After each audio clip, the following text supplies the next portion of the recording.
You're listening to The Builder's Mindset with Mike DiGiovanni, presented by Amazing Mindsets.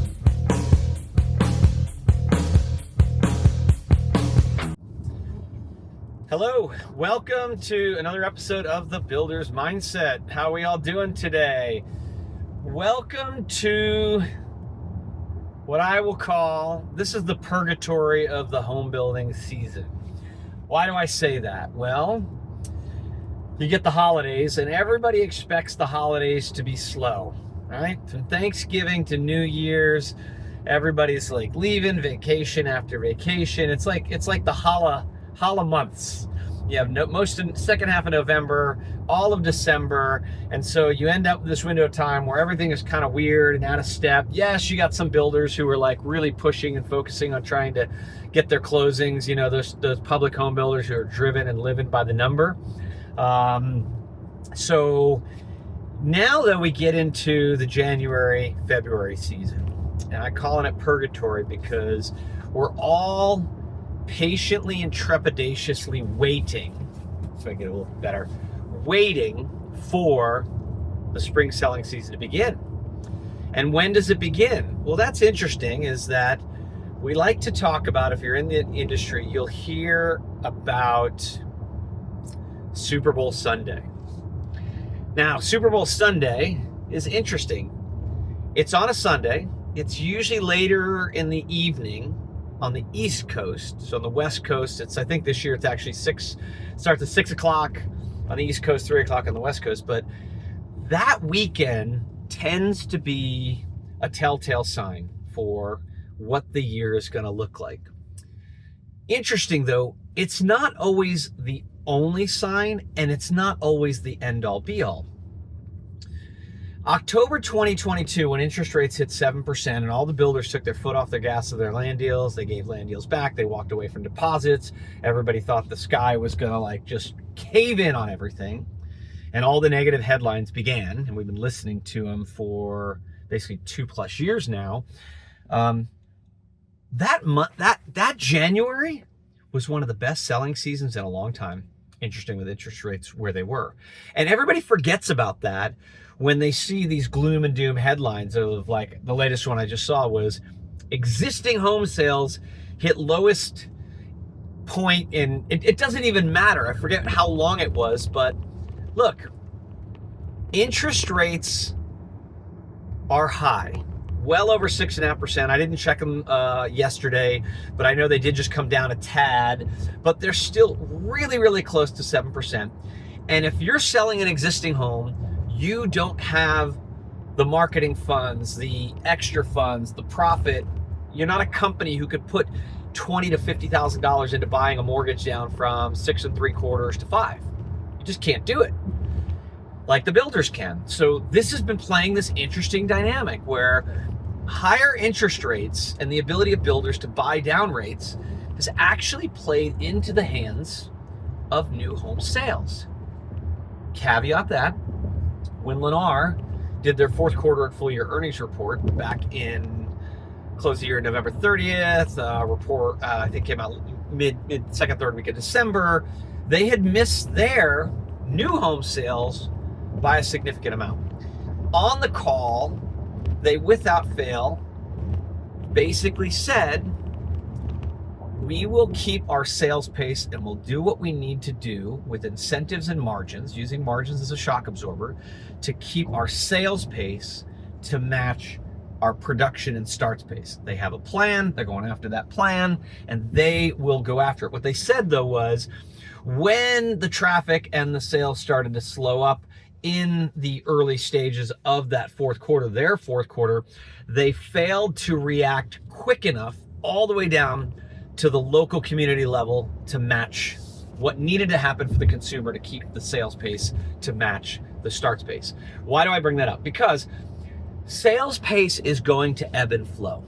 It has been a very, very long time, and I would say since the Great Recession, that we have seen a multi-quarter reduction, significant reduction in sales pace. But still, we love to talk about the spring selling season, and we love to pontificate and wonder, what is this year going to look like? Are the interest rates going to kill us, going to crush us? And Super Bowl Sunday, that weekend actually, tends to be one of the telltale signs. Now, what I like to say though is January tends to be the first telltale sign. But if January is not awesome, don't freak out, okay? Then we look to Super Bowl Sunday and we see how sales perform Super Bowl Sunday. And I like to say again, if Super Bowl Sunday is not great, don't freak out. Then we want to look at the whole month of February, see how things go. If February is solid, we know we're in for a good year. If February is not great, don't freak out. Then we look to March. Spring really starts March 20th, 21st. It's funny, we call it the spring selling season, but we look at January and Super Bowl Sunday, and we look at February and we try to predict what's going to happen for the spring selling season. We got to look and be patient. Look at January, look at Super Bowl Sunday, look at February, and look at March. If all of those are bad, quote unquote bad, what I say is though, look at how they are bad relative to their previous year, previous years, and still make some other inferences. Is March compared to March, is March 2025 compared to March 2024 bad? And is that bad the same bad as February 25 to February 24? A better bad or a worse bad? Everything's in trending. Everything's moving. Everything is fluid. And as I've said, and I talked about in the previous episode, there is inherent demand for housing, and we have a housing supply shortage, and we have had for some time. And we are not seeing massive foreclosures. And unemployment rates are stable in a good place, not horrible. And so I'm no economist, but I'm going to go on record again as saying 2025 is going to be a good year for the new home construction market. I think it's also going to be a good year for the remodeling market, all those people stuck in their houses.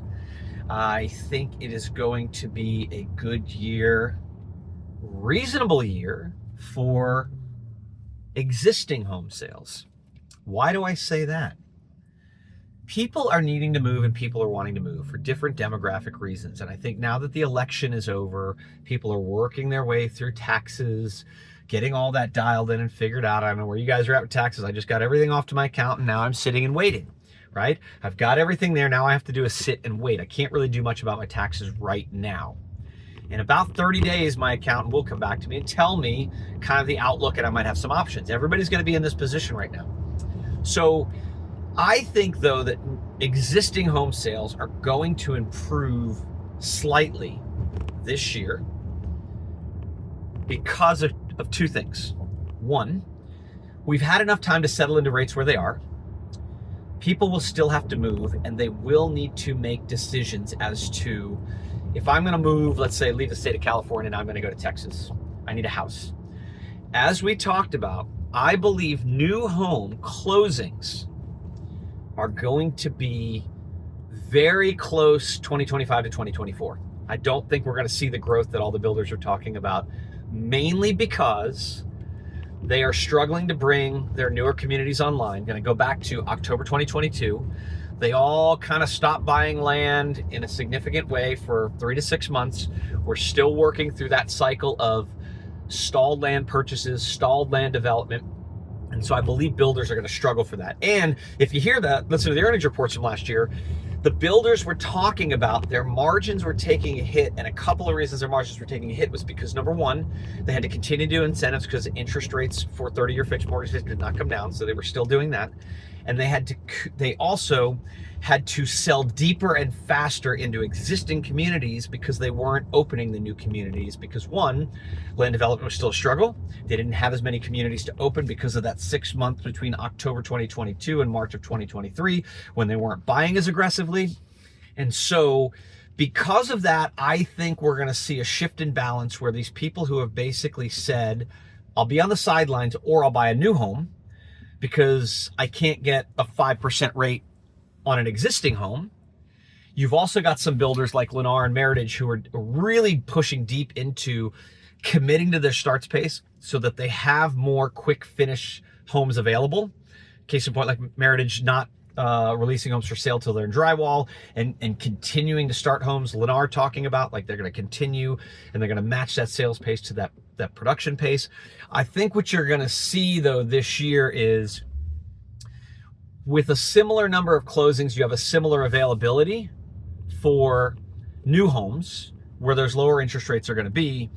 And I think that's going to create a little bit of a balance for people to look back to existing homes who need to move faster for whatever reason. They're going to relocate, they're going to do some things, they're going to make some adjustments, and so I think what we're going to see is a little bit of increase and improvement in the existing home sales for just overall movement, not massive, but a little bit one. We're going to see similar closing numbers for builders in 25 versus 24 because of just their store count. And their overall sales, I think we'll see a slight uptick. The sales will track to that. And I'm comfortable on saying that no matter what the January sales numbers, turn out to be, and we'll be seeing them in a couple of weeks once they get dialed in, no matter what happens at Super Bowl Sunday, and no matter what happens in March. Now, could I be wrong? Absolutely. I'm wrong a lot. But that doesn't stop me from, making decisions, making assumptions, making judgments, and I think that the only way I'm wrong, though, is if we see really crappy sales in January, really crappy sales Super Bowl Sunday weekend, really crappy sales in February, and really crappy sales in March across the board.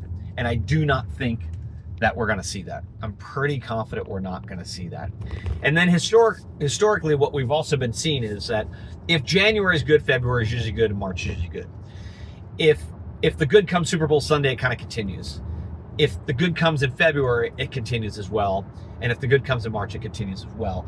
We could potentially, have it where people with taxes really waiting for Trump to kind of do some of the things that he's planning to do, see kind of how things shake out and whatnot before people really come out in April.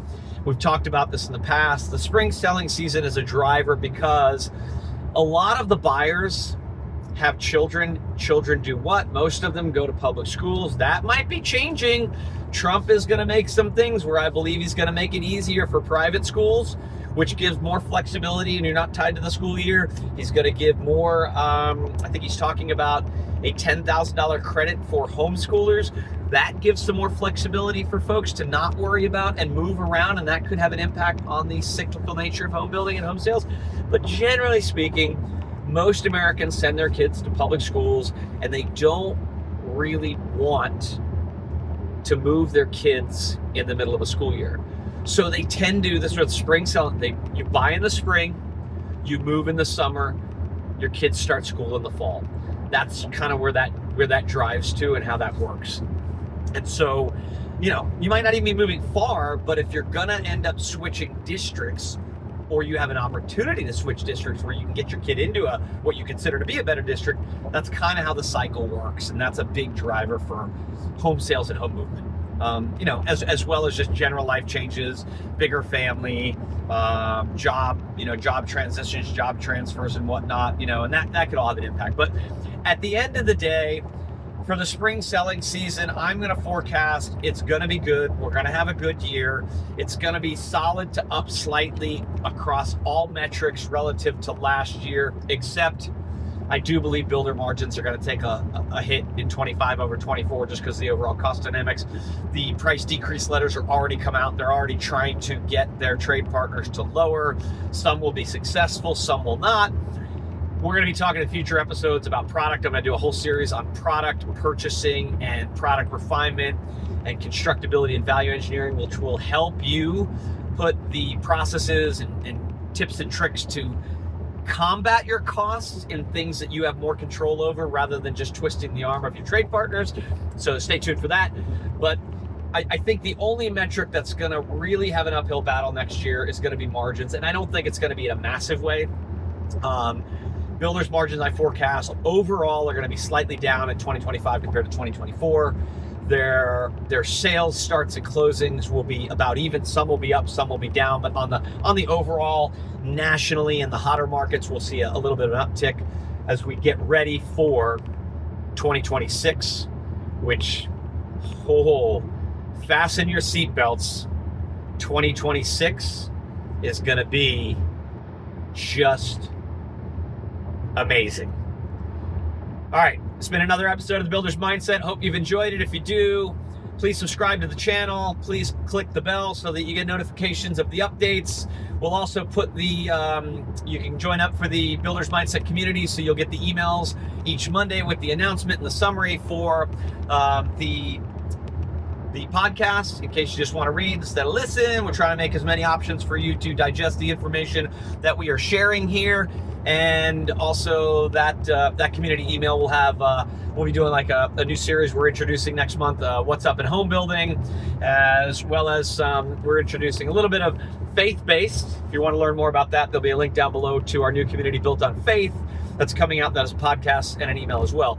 As always, we appreciate all of you who listen, support the channel, support the podcast. Thank you for showing up. Thank you for your interest in all things construction, real estate, and home building, both remodel and new. Have an amazing week. We'll talk to you next week. You're listening to The Builder's Mindset with Mike DiGiovanni, presented by Amazing Mindsets.